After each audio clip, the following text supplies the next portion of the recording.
Deux familles s'apprêtaient à passer un dimanche parfait. L'une rentrait chez elle avec ses enfants après un week-end en camping, l'autre se rendait à un dîner italien traditionnel. À 13h35, leurs projets se sont percutés à 270 km/h. Seul un petit garçon de 5 ans a survécu. La version officielle semblait simple. Diana Schuller, la mère de famille âgée de 36 ans, était ivre au volant. Elle a dévié sur la voie opposée et est entrée en collision avec une autre voiture. La police a constaté un taux d'alcoolémie critique et trouvé des traces de marijuana. L'affaire a été classée comme un accident tragique dû à la conduite en état d'ivresse. Mais derrière ces faits se cachait une histoire qui a divisé deux familles, donné lieu à des années de bataille judiciaire et laissé de nombreuses questions sans réponse. Comment une femme d'affaires prospère et une mère attentionnée est-elle devenue une meurtrière sur la route? Ses proches étaient-ils au courant de ses problèmes? Et surtout, la famille de Diana a-t-elle été honnête avec la police au sujet de qui elle était vraiment? Cette tragédie a révélé la face cachée du rêve américain. Derrière une façade de vie familiale idéale peuvent se cacher des secrets destructeurs. Des secrets qui, un jour fatidique, sont révélés au grand jour avec des conséquences catastrophiques. Aux yeux de ses collègues et voisins, Diana Schuller incarnait la mère active et accomplie. Directrice financière dans une entreprise de télécommunications, Cablevision, elle gagnait bien sa vie et tenait impeccablement son foyer. Sa maison de Long Island était d'une propreté irréprochable, ses enfants étaient toujours bien soignés et la voiture familiale brillait de mille feux. Ses connaissances la décrivaient comme une personne fiable. Organisée, ponctuelle, toujours prête à aider avec les enfants ou les tâches ménagères. Elle n'avait jamais eu de problème avec la justice et son dossier de conduite était irréprochable. Ses collègues n'avaient de remarquer aucun signe de dépendance et ses voisins ne se plaignaient pas d'un comportement étrange. Cette image a commencé à se fissurer seulement après la tragédie. Quelques mois plus tard, la belle-fille de Diana, Jay Schuller, a révélé ce que la famille cachait depuis des années. Diana consommait régulièrement de la marijuana et de l'alcool. Ce n'était pas un secret pour certains membres de la famille, mais ils ne considéraient pas ses habitudes comme un problème grave. Diana était ce que les spécialistes appellent une alcoolique fonctionnelle. Elle savait boire tout en restant capable de travailler et sans éveiller les soupçons de son entourage. Sa dépendance était invisible pour le monde extérieur. Pas d'arrestation, pas de conflit, pas de plainte. Cette capacité à cacher son problème lui a permis de rester en équilibre au bord du gouffre pendant des années. Le jour de la tragédie, cet équilibre a été rompu. Sur le lieu de l'accident, les enquêteurs ont trouvé une bouteille de vodka cassée d'un volume de près de 2 litres. Le corps de Diana contenait une quantité d'alcool équivalente à divers standards consommés en peu de temps. Cette femme, qui semblait être un modèle de responsabilité, s'est retrouvée dans un état où la plupart des gens perdent la raison. Emma Hans, 8 ans, était la cadette de 3 sœurs. Très responsable pour son âge, elle aimait le théâtre et se préparait pour une pièce scolaire. La veille du départ, sa mère Jackie discutait avec Diana de l'achat de billets pour le spectacle d'automne. Emma attendait avec impatience la rentrée scolaire et l'occasion de montrer ses talents d'actrice. Allison, 7 ans, était le cœur de la famille. Joyeuse et énergique, elle savait faire rire ceux qui l'entouraient et communiquait son optimisme à tout le monde. Sa petite sœur Kate, âgée de 5 ans, calme et douce, suivait partout ses aînés et les imitait en tout. Les filles adoraient les voyages en famille, en particulier les sorties à la campagne où elles pouvaient explorer la forêt et jouer au bord de l'eau. Dans une autre voiture, une famille avec ses propres traditions était en route. Michael Bastardi, 81 ans, était le patriarche d'une grande famille italienne de Yonkers. Son fils Guy, 42 ans, travaillait dans le bâtiment et était connu pour son sens de l'humour. Leur ami Dan Longo était devenu presque un membre de la famille au fil de leurs nombreuses années d'amitié. Ils se rendaient à leur traditionnel dîner dominical à Yorktown Heights. Ces réunions étaient un rituel sacré pour la famille Bastardi. Pâtes, vin, discussions autour d'une grande table. Michael appréciait particulièrement ces moments où toute la famille était réunie. Pour eux, ce n'était pas seulement un dîner, mais un moyen de maintenir les liens familiaux. Dans le minibus se trouvait également Erin Schuller, la fille de Diana, âgée de 2 ans, et son fils Brian, âgé de 5 ans. Erin était trop petite pour comprendre ce qui se passait. Brian a été le seul survivant de l'accident, mais le prix à payer a été élevé. Un grave traumatisme crânien et des lésions oculaires ont changé sa vie à jamais. Tous ces gens faisaient des projets, rêvaient d'avenir, se réjouissaient de cette journée de dimanche. Les enfants pensaient à la rentrée scolaire, les adultes planifièrent leurs vacances et les fêtes de famille. Personne ne se doutait que le dimanche 26 juillet serait le dernier jour de leur vie. Le dimanche matin 26 juillet a commencé comme une fin de week-end en famille en idéal. Au camping du lac Hunter, la famille Schuller rangeait ses affaires après 2 jours passés dans la nature. Il faisait beau, les enfants étaient contents, les adultes reposés. Le propriétaire du camping a déclaré plus tard à la police que tout le monde semblait en bonne santé et heureux lorsqu'ils se sont quittés le matin. Le trajet du retour était simple, Daniel Schuller a chargé la camionnette familiale avec les bagages et le ponton pour rentrer directement à la maison. Diana a pris les 5 enfants dans le minibus rouge Ford Windstar emprunté à son frère Warren. Le plan était de s'arrêter pour le petit déjeuner des enfants, puis de rentrer tranquillement à la maison. À 9h30, chez McDonald's, rien ne laissait présager le drame. Diana a acheté à manger pour les enfants et s'est contentée d'un café et d'un jus d'orange. Les caméras de surveillance ont enregistré son comportement habituel. Aucun signe d'ébriété ou de comportement étrange. Les enfants ont joué dans l'air de jeu, puis la famille a repris la route dans la bonne humeur. Le premier incident s'est produit à la station-service à 10h46. Diana est entrée dans le magasin à la recherche d'un analgésique, mais n'a pas trouvé ce qu'elle cherchait et est repartie les mains vides. Elle avait peut-être mal à la tête ou aux dents. Sur les enregistrements des caméras, elle semblait toujours normale, mais quelque chose commençait déjà à clocher. Vers 11h, les conducteurs ont commencé à appeler les services d'urgence. Le minibus rouge a commencé à changer de voie de manière agressive, à couper la route aux autres voitures et à klaxonner de manière désordonnée. Diana perdait clairement le contrôle, mais les appels épars ne permettaient pas à la police de la localiser avec précision et de l'intercepter. À 11h37, la dernière conversation normale a eu lieu. Diana a appelé Jackie Hans pour l'informer d'un léger retard dû aux embouteillages. Jackie lui a demandé des billets pour la pièce de théâtre d'Emma à l'école. La conversation était tout à fait normale, rien ne laissait présager de problème. Mais c'était la dernière fois que Diana semblait être elle-même. Entre 11h37 et midi, quelque chose de grave s'est produit. C'est probablement à ce moment-là que Diana a commencé à boire la bouteille de vodka qu'elle avait dans sa voiture. À la fin de cette période, elle était passée d'une tente attentionnée à une menace mortelle pour tous ceux qui se trouvaient à proximité. Vers 11h45, des témoins ont vu le minibus s'arrêter sur le bord de la route. Diana est sortie, s'est penchée en deux, elle avait manifestement des nausées, les enfants sont restés dans la voiture et ont probablement commencé à comprendre que quelque chose n'allait vraiment pas avec leur tante. Aucun passant n'a eu le temps de s'approcher. Elle est rapidement remontée au volant et a continué sa route. À 12h58, un coup de téléphone a tout changé. Jackie Hans a reconnu avec difficulté la voix au bout du fil. Diana parlait de manière incohérente, mélangeait les mots, son discours était décousu. On entendait des pleurs d'enfants en arrière-plan. La conversation dura 2 minutes interminables, puis la communication fut coupée. Inquiète, Jackie contacta immédiatement son mari. Warren Hans rappela sa sœur et la trouva sur le bas-côté du pont Tappanzee. Diana continuait à parler de manière incohérente, elle l'avait même appelé par le nom d'un étranger. C'est alors qu'Emma, âgée de 8 ans, s'approcha du téléphone. « Papa, il y a quelque chose qui ne va pas avec tante Diana », dit la fillette d'une voix tremblante. « Elle ne voit rien. » Ces mots simples d'une enfant reflétaient son effroi. Emma comprenait que l'adulte dont dépendait sa sécurité ne contrôlait plus la situation.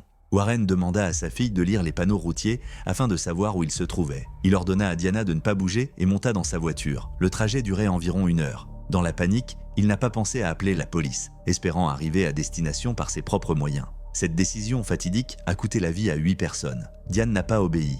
Elle a laissé son téléphone portable sur la barrière en béton au bord de la route comme pour couper son dernier lien avec la réalité. Après avoir remis les enfants dans la voiture, elle a repris la route mais dans la mauvaise direction. Son état se détériorait rapidement. À 13h33, le minivan rouge s'est approché de la sortie vers la Taconic State Parkway. Devant Diana, il y avait plusieurs panneaux, stop et sens unique, bien visibles, mais elle les a tous ignorés. Le minivan s'est engagé sur la voie rapide et a commencé à rouler à contresens à une vitesse de 137 km/h. Les conducteurs des voitures venant en sens inverse se sont retrouvés dans une situation cauchemardesque. Ils voyaient le véhicule approcher, comprenaient l'inévitabilité de la catastrophe, mais ne pouvaient rien faire. Les voitures se sont garées sur le bas-côté, les conducteurs klaxonnaient et faisaient des appels de phare. Plus d'une dizaine de personnes ont appelé les services d'urgence. Diana continuait à rouler sans réagir aux signaux, sans essayer de tourner ou de freiner. Elle était sur le point de perdre connaissance, mais la voiture continuait à rouler à toute vitesse. Les enfants à l'intérieur hurlaient, probablement de terreur, mais rien ne pouvait plus empêcher l'inévitable. À 13h35,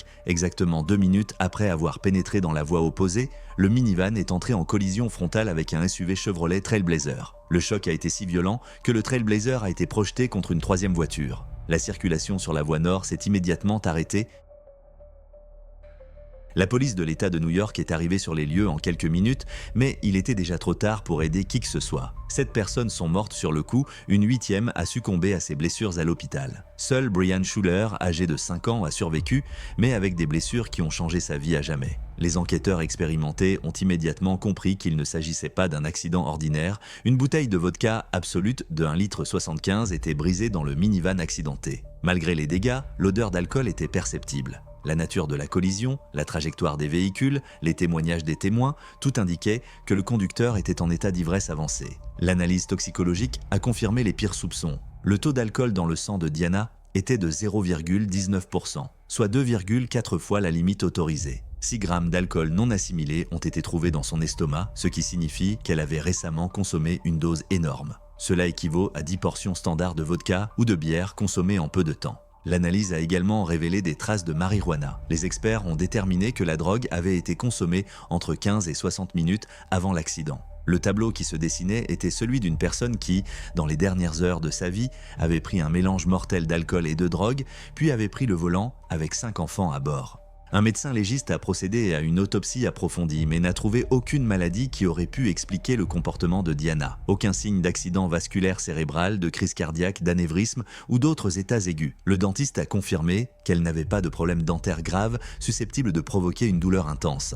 Les enquêteurs ont reconstitué les dernières heures de la vie de Diana à partir des caméras de vidéosurveillance et des témoignages. Le tableau qui se dégage est effrayant. Au McDonald's et à la station-service, elle semblait tout à fait normale, mais entre midi et demi, elle est devenue incontrôlable, roulant à 137 km/h sur la route. La police a classé l'affaire comme un homicide involontaire. Diana Schuler, en état d'ivresse avancée et sous l'emprise de stupéfiants, a sciemment pris le volant et causé la mort de 8 personnes, dont elle-même. L'affaire a été officiellement classée, mais pour les familles des victimes, l'histoire ne faisait que commencer. Lorsque les résultats de l'analyse toxicologique ont été connus, le 4 août 2009, la réaction du mari de Diana a été immédiate et catégorique. Daniel Schuler a refusé de croire que sa femme était ivre au volant. Lors d'une conférence de presse le 8 août, il a déclaré devant les caméras « Diana était une mère responsable. Elle n'aurait jamais mis ses enfants en danger. » La famille a avancé d'autres explications à cette tragédie. Diana souffrait peut-être d'un abcès dentaire douloureux et avait bu de la vodka pour soulager la douleur sans calculer la dose. Ou bien elle avait été victime d'un accident vasculaire cérébral qui avait entraîné une désorientation et une perte de la vue. Daniel a engagé le détective privé Tom Ruskin pour $30 000 afin de prouver l'innocence de sa femme. Ruskin et la famille Schuler sont apparus dans des émissions de télévision nationale chez Larry King et Oprah Winfrey. Ils ont exigé que tous les tests soient refaits et ont prévu l'exhumation du corps pour une nouvelle expertise. Daniel a répété avec insistance que les résultats toxicologiques étaient erronés, que les échantillons avaient pu être mélangés dans le laboratoire. La famille Bastardi a réagi avec colère à ces explications. Michael Bastardi Jr., qui a perdu son père et son frère, n'a pas caché son indignation. Dans une interview accordée à ABC News, il a qualifié les actes de Diana de meurtre et a directement accusé Daniel. Il a joué un rôle dans cette tragédie. Il doit reconnaître les faits. L'avocat de la famille Bastardi a exigé que Daniel témoigne sous serment. Il soupçonnait qu'il était au courant des problèmes d'alcoolisme de sa femme, mais qu'il l'avait caché à la police. Lorsque l'avocat de Daniel a refusé de répondre aux questions sur sa propre consommation de drogue, cela a été interprété comme une reconnaissance indirecte des problèmes familiaux. La sortie du documentaire de HBO, There's Something Wrong with Aunt Diane, en juillet 2011 n'a fait qu'exacerber la confrontation. Le même jour, Daniel a intenté un procès contre l'État de New York et Warren Hans, affirmant que la mauvaise conception de la route avait contribué à l'accident. La famille Bastardi a qualifié cette décision de scandaleuse et insultante pour la mémoire des victimes. Le tournant décisif a eu lieu en novembre 2009. La belle-fille de Diane, Jay Schuler, a décidé de révéler ce que la famille cachait depuis des mois. Dans une interview accordée au New York Times, elle a avoué que Diana fumait de la marijuana presque tous les jours et consommait régulièrement de l'alcool pour se détendre après le travail. Cette révélation a détruit le mythe de la mère et de l'épouse idéale. Il s'avère que certains membres de la famille connaissaient les habitudes de Diana, mais ne les considéraient pas comme un problème grave. La consommation de marijuana n'était pas un secret dans le cercle familial, comme l'a expliqué Jay. En public, tout le monde soutenait l'image d'une femme responsable. Mais au sein de la famille, la réalité était tout autre. Le détective privé Ruskin, qui défendait initialement la version de Daniel, a commencé à changer d'avis. Sa propre enquête n'a trouvé aucune preuve d'erreur dans les analyses toxicologiques. Les experts médicaux ont tour à tour réfuté les théories alternatives de la famille. Le dentiste a confirmé l'absence de problèmes dentaires, l'autopsie a exclu la possibilité d'un accident vasculaire cérébral. Raskin se plaignait de plus en plus souvent que Daniel et Jay ne répondaient plus à ses appels. Les projets d'exhumation du corps sont restés lettre morte. Les échantillons n'ont jamais été réexaminés. En 2025, même Raskin a reconnu dans une interview accordée au magazine People que Diana était ivre, tout en continuant à considérer comme un mystère la manière dont elle s'était retrouvée sur la voie d'opposé. La famille Schuller s'est progressivement tue. Les explications médicales alternatives n'ont pas été confirmées scientifiquement. Daniel a cessé de donner des interviews après la réaction négative à son procès en 2011. La vérité était trop douloureuse pour être reconnue publiquement.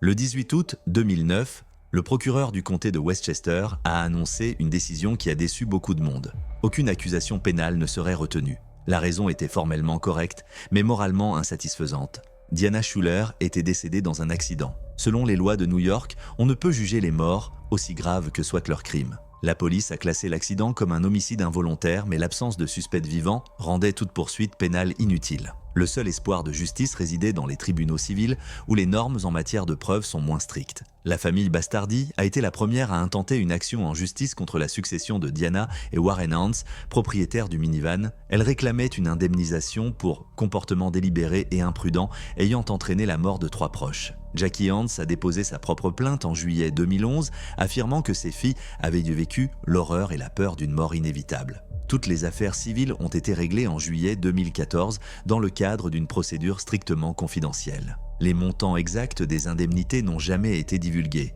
Il est probable que les biens de Diana aient été limités, ce qui a conduit à des indemnisations symboliques que les parties ont préféré garder secrètes. L'absurde procès intenté par Daniel contre l'État, dans lequel il accusait la mauvaise conception de la route d'avoir causé la mort de sa femme, a été soit retiré, soit réglé sans indemnisation. Même le détective qui l'avait engagé a publiquement condamné cette décision. Les arguments concernant l'insuffisance des panneaux semblaient peu convaincants au vu des preuves évidentes que Diana était ivre-morte. 16 ans plus tard, le réseau routier n'a pratiquement pas changé. Quelques panneaux sens interdits ont été ajoutés sur la Taconic State Parkway, mais aucune mesure radicale n'a été prise contre la circulation en sens inverse. Les accidents frontaux restent rares, moins de 1% de tous les accidents de la route, mais la plupart sont liés à l'alcool et sont souvent mortels. Brian Schuller, le seul survivant du minibus, est aujourd'hui un jeune homme d'une vingtaine d'années. Il vit avec les séquelles d'un traumatisme crânien et d'une lésion oculaire. Daniel a reçu $100 000 des réalisateurs du documentaire HBO, qui ont été versés dans un fonds pour son fils. On ne sait rien de l'état actuel de Brian. La mémoire des victimes est préservée de différentes manières. Warren et Jackie Hans ont créé la Hans Family Foundation, qui soutient des programmes pour enfants en mémoire d'Emma, Allison et Kate. Jackie a écrit un livre intitulé « I'll See You Again » sur son cheminement vers l'acceptation. La famille Bastardi a choisi des moyens plus privés pour honorer la mémoire de leurs proches. La principale énigme reste entière. Pourquoi la famille de Diana a-t-elle si obstinément nié des faits irréfutables? Les résultats toxicologiques étaient sans équivoque. Les alternatives médicales excluent les témoignages clairs. Mais Daniel a passé des années à dépenser de l'argent dans des enquêtes inutiles et à intenter des procès absurdes. Peut-être ignorait-il réellement l'ampleur de la dépendance de sa femme. Les alcooliques fonctionnels sont passés maîtres dans l'art de cacher leurs problèmes, même à leurs proches. Ou bien il savait, mais ne pouvait admettre son propre rôle. Son incapacité à percevoir le danger à temps et à intervenir. L'histoire de Diana Schuller a révélé une réalité effrayante.